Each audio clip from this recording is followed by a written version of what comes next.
everybody, JMAXICUS back here with you with the touchdown challenge that has been released here by Supercell.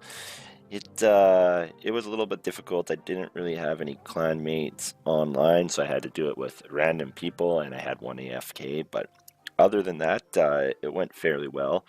I'm just going to show you what I think is a tier list of some of the cards that work well in the touchdown challenge and get you a higher win rate if you draft them versus other cards, as it is completely different than what you would see with regular 2v2 game.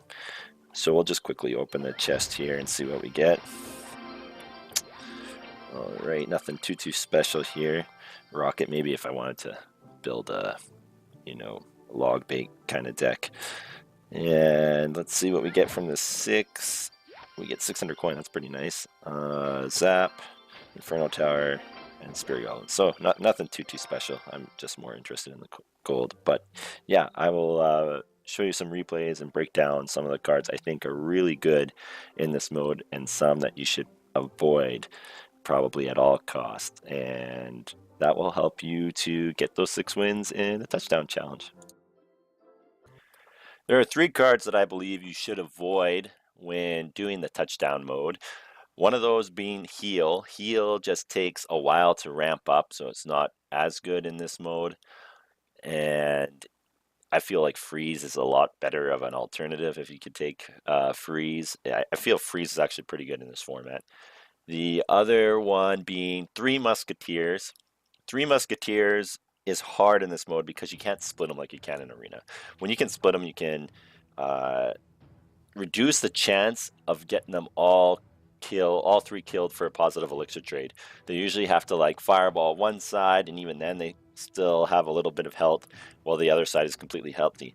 In this mode, you're not able to split them. So a rocket, lightning, fireball with zap, fireball with princess is all able to take out the 3 musketeers. Even poison can take out 3 musketeers as long as you have a tank to slow them down. So the other card I believe you should avoid is Ice Wizard. Ice Wizard is okay when it's paired with a building, because then your building gets that much more DPS off. But the Ice Wizard has such low DPS that it has a hard time taking care of units, even swarm units. And there's just so many other better alternatives to take. So I would avoid the Ice Wizard because DPS is more essential in this format. Like another card pick that I would pick over that you can see quite often in this challenge is Wizard versus Executioner. Now, Wizard has less health than the Executioner, so it's more susceptible to lightning, but rarely do you see that lightning used just for the Wizard. And the Executioner actually has a lower DPS than the Wizard does. So the Wizard can lock on faster and fire out its fireballs faster than an Executioner, who, if the units are kind of strafed, can't hit all the units in one shot, like as in Arena where you can line up with the Executioner and hit them all. In this mode, if it gets past that point, it won't hit the units behind the tank. Now the Wizard is able to fire so fast that you're able to take care of that unit, and the splash is a bit bigger, that it's able to handle the units that are behind it, especially if you put it right in front. So for that reason, I would choose to pick the Wizard over the Executioner. I'm not too sure on what the numbers are, but I believe like the Wizard can take care of the Barbarians, whereas the Executioner has a harder time taking care of the Barbarians.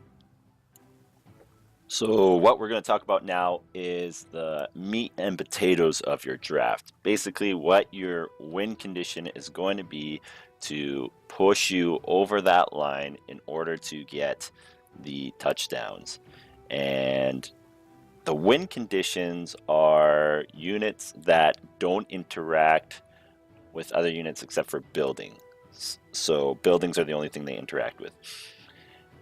With that in mind, there is 4 that I feel do a better job and give you a higher win rate than all the others. For number 4, I would put it as Battle Ram. I put all my matches together, I put the data down, and saw what was a higher win percentage for me and my opponents with these only building interacting units. So the battle ram does a very good job. It's very fast. It only interacts with buildings, but the problem with the battle ram is once it blows up, it has to interact with units.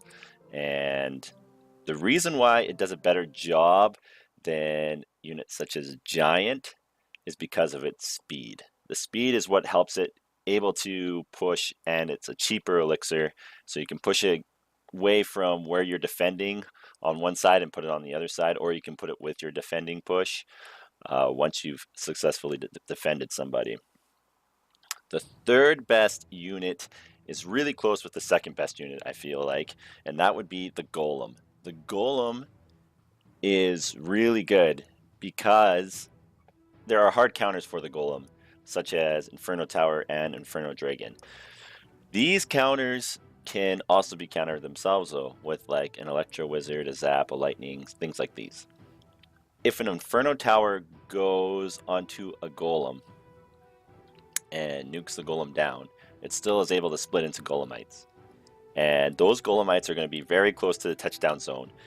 While your Golem is doing this, you can push on the other side with something distracting them, and they'll think they'll have enough to defend the Golem on the one side, but a lot of my matches, the Golemites are able to get in for the touchdown.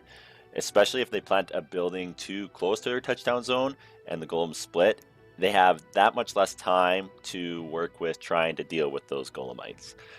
So the Golemites are really good in that way, in a sense where they split up. Whereas if you had, for instance, a Royal Giant or a Giant, they would just evaporate, and that would be that. The second best unit is similar to the Golem, but it is the air unit, and that is the Lava Hound. I have won so many games with Lava Hound pups going in for the touchdown zone. Even if they place the building far up and they have like a Dark Goblin or something, I've seen the Lava Hound pups take out the Dark Goblin, and then they put something out in desperation, and the Lava Hound pups take care of that unit as well and go for the touchdown, all while splitting on the other side. The Lava Hound pups do so much more damage than the Lava Hound himself, and the Lava Hound is so tanky, and if they don't have the right air units to take out that Lava Hound, it is detrimental to them. I've done a lot of 3 crowns because they haven't had the right answers, or they put the answers on the wrong side and I pushed on the other side with the Lava Hound. So it is very effective, one of the higher win rates that I get. But the number one ultimate win rate champion of this mode, and I feel like it should be banned because I have won nearly 100% of my games with this in my side of the field and had a very high loss rate against it on the opposite side of the field, is the Hog Rider. The Hog Rider is so good and so devastating just because if you don't have a building put down, it will be able to go for a touchdown unless you spend massive amounts of elixir. The reason being is because the Hog is fast and is able to go past the units that are attacking it and go for the touchdown, even if it's just like with a little bit of health. So the Hog Rider gets so many wins that way. Even if they do place a building down, you're able to put a tank in front, or you're able to use a spell to eliminate that building. And once that happens, they aren't able to react fast enough to try and take care of that Hog Rider before it goes into the touchdown zone. The playable area for buildings and for dropping your units is so small in this map. You have so little time, and especially when it's a fast unit such as a Hog Rider, such as a Battle Ram, you have that much less time to try and react to counter that touchdown from the Hog Rider. So Hog Rider, if you see it, number one, pick it all the time. I would pick these building only interacting units first before anything else. And there are a few other niche picks that you can do, but from what I've seen from my battles and from the data I've collected, these were the top 4. And there's also the Giant, the Balloon, the Royal Giant that are win conditions, but they're just not as successful as these 4. So I would prioritize these 4 in this specific order. Now there are a couple of niche picks that I could put in there that I feel do a really good job. You've probably seen some of them in the background videos on this tier list. One of those is being Sparky. The buff to Sparky is huge. The fact that it doesn't die to rocket, the fact that it can reset itself and attack much quicker than it could previously is so huge of an advantage. In one of these videos, I can't even remember how much elixir I was able to get off with the Sparky. It was like, it was huge. I can't even remember how many elixir. I remember it took out like a goblin hut, it took out a cannon cart, it took out a couple of other people. It was like 10, 15 elixir positive elixir trade or something ridiculous. It had so much positive elixir trade, and it is really good at counter pushing tank units. So that is one of the niche picks that I think I would pick, just because it shuts down, and then they have to deal with it on that side where you can counter push on the other. So it just gives you so much more of an elixir lead.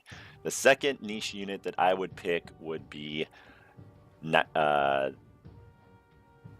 Prince. The Prince is so fast and so quick that they have to deal with it right away, and they have to preemptively put something down on their side. It's hard to react and put something down unless it's a Skarmy or Barbarians, but if you don't have those, you have to put something out. It takes out the goblin gang, it takes out goblins, spear goblins, takes out archers. You've probably seen in an earlier video how it takes out like all these cheaper units, and it gets a positive elixir trade and still gets the touchdown. So just because of its speed, I put the Dark Prince up there, but it's not as well just because there's a lot of more tanks and stuff like that, and Prince deals better with tanks. But the Prince is just so quick and is able to surprise your opponents just all for 5 elixir. So those are the couple of niche picks that I would put in to my drafts. But I hope you like this video. I hope to do more like this, where I'm able to do more educational purposes rather than just play and show my replays, and just help you prepare for your draft. Of course, drafting is different with your partner's cards and your cards and what counters what, but overall this is what I found to be most effective. So go with what your style is, go with what you believe would be a better pick, but I would highly suggest that you pick those building interacting units and pick them in the order that I outlined, because they are really effective that way, and they'll help you get a win. So please like, subscribe, give me a comments, tell me what you want to see in the future, tell me what things you want to see in my videos, and I will gladly put them up for you. This is JMAX, and happy clashing.